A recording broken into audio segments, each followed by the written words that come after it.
Hello, I'm Heidi Cullip, producer of the Life of Letters podcast, and I'm here with your host, Laura Edralin.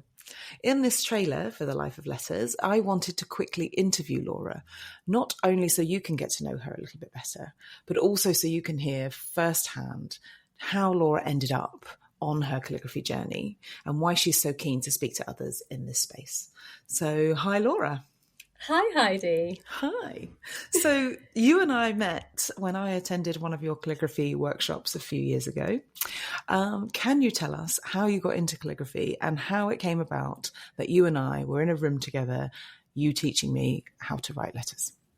Yes, and I remember it fondly. I didn't just immediately start doing bottomless brunches with calligraphy, although nor had I really dreamt about it, but I was so glad to be doing it. It was in 2017 I actually found calligraphy. It was a workshop that was suggested to me by a friend who was very sympathetic and saw that I was really struggling with my mental health. I'd been signed off work. I was in a very kind of low state of anxiety and stress, and something that she identified was this sort of pendulum swing that I'd been caught in. I had two little boys at the time.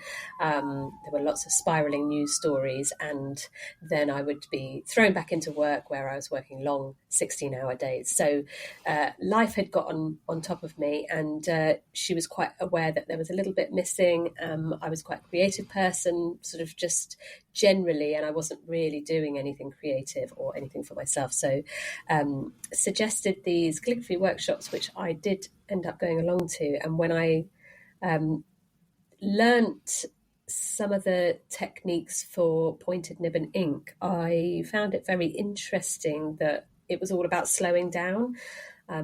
It gave me this little pocket of time each evening to just practice. I took the kit home. It was something that became a bit of a sanctuary for me to just, pause in my day, digest everything, maybe process a little bit. But it also meant that I wasn't really overthinking everything and getting into the sort of ruminating cycles, but it became something more. So it became something that was part of my wellbeing toolkit. And that's something that I'm really passionate about sharing. And so over the years, I got into advocating wellbeing in the workplace and mental health awareness, but also alongside that, I was actually practicing every evening. And it was a couple of years later where people started to see that I was doing this probably a bit better than when I first started out. I hope so anyway. But there were little sort of inquiries coming in. So just from friends and families about sort of, oh, we're getting married. We'd love to have you do the calligraphy, or we've got a friend's birthday or baby shower or this coming up, and could you write somebody's name? And so little projects. And then within a few years, I realised that I really wanted to share the benefits that I'd reaped in terms of the slowing down, deepening my breathing, all the mindfulness elements that kind of came from just practicing calligraphy became something that I really wanted to teach other people. And I wasn't going to mention the bottomless Prosecco, but that was happening at the same time as the calligraphy. But actually, it was great for me to just come in and feel really at home and feel really comfortable in a space where you were so welcoming. And at the time, I wanted a bit of space and time as well to do something a bit more creative because I was feeling a bit overwhelmed at work, which is why I came along to the kind of Saturday session. And whilst I do not practice anywhere near as much as I should, shame on me, when I do, it's just straight away, as soon as the pen's in my hand, all my worries kind of go away and I'm focusing on the piece of paper, and it's just wonderful. So can you outline a bit more about what it is that you love about calligraphy and what it's given you in the last few years? Yeah, definitely a sense of a deeper understanding of myself. I mean, that's a big thing to say, but it really makes you stop and pause. And in terms of the kind of critical side that will always come through in some sort of creative activities, it's really easy to not do anything creative because you're worried about how it looks and how it's going to be judged and who really cares about it and does anyone really want this. So I think in terms of a kind of creative confidence boost, just the beginning to practice it and put it out there and see how it looks and how you talk to yourself as well. So that kind of critical voice in your head and maybe approaching things with a little bit more kindness has definitely been a huge thing for me. And that's something that I really talk about in workshops, is this idea that you can be curious rather than critical. You can still take forward lots of learnings from everything you do. So I think on a kind of personal growth level, it's given me a lot of that. But actually the mindfulness benefits, again, even when I feel like I haven't got time to do calligraphy, because of the practice of knowing how to respond in certain moments and feeling overwhelmed can come up so easily. I think there are these lovely tools that calligraphy has given me to practice. I think that just breathing, slowing down, being a bit kinder to ourselves. Fab. What are you hoping to get out of this podcast and speaking to other guests? What do you think you're going to hear, or what would you like to hear? So I think a big part of my journey with calligraphy is the constant knowledge, and I know I'm not the only one, that I haven't come from a traditional training background.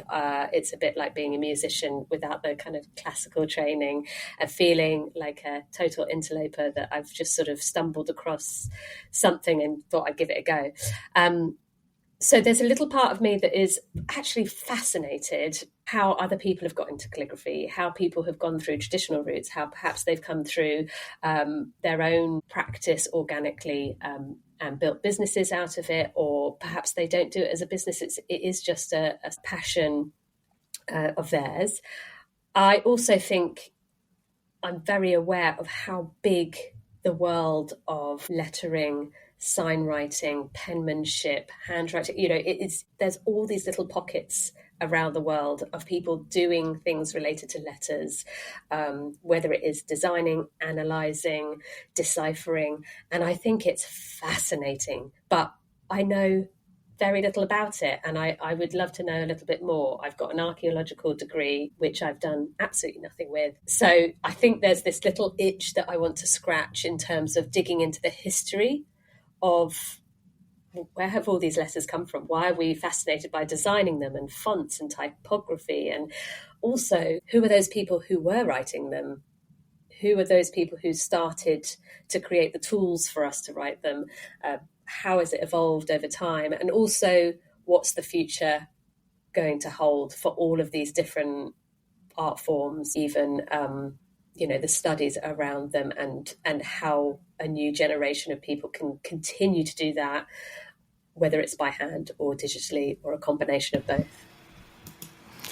And there you have it. That's super exciting. That's absolutely, that's what the podcast is all about. And we will go on that journey together. There's Laura's journey into calligraphy and into the Life of Letters podcast. So do you want to say a little bit more, Laura, about when the podcast launches? Yes, series 1. It is the 4th of March. So we are going to go out with a bang. It is going to be all 6 episodes. We've got some incredible guests, and we're already lining up a heap more for season 2, 3, possibly even 4. It's ramping up. What's so exciting is that people are happy to talk to me and answer all my awkward questions. But yeah, it's going to be lovely. So enjoy all 6 episodes, dip into them as you want to, and come on the journey with us. Sounds great. Thank you, Laura. Thanks, Heidi. That's it for this episode of The Life of Letters. Thank you so much for listening and joining me on this exploration of the written word.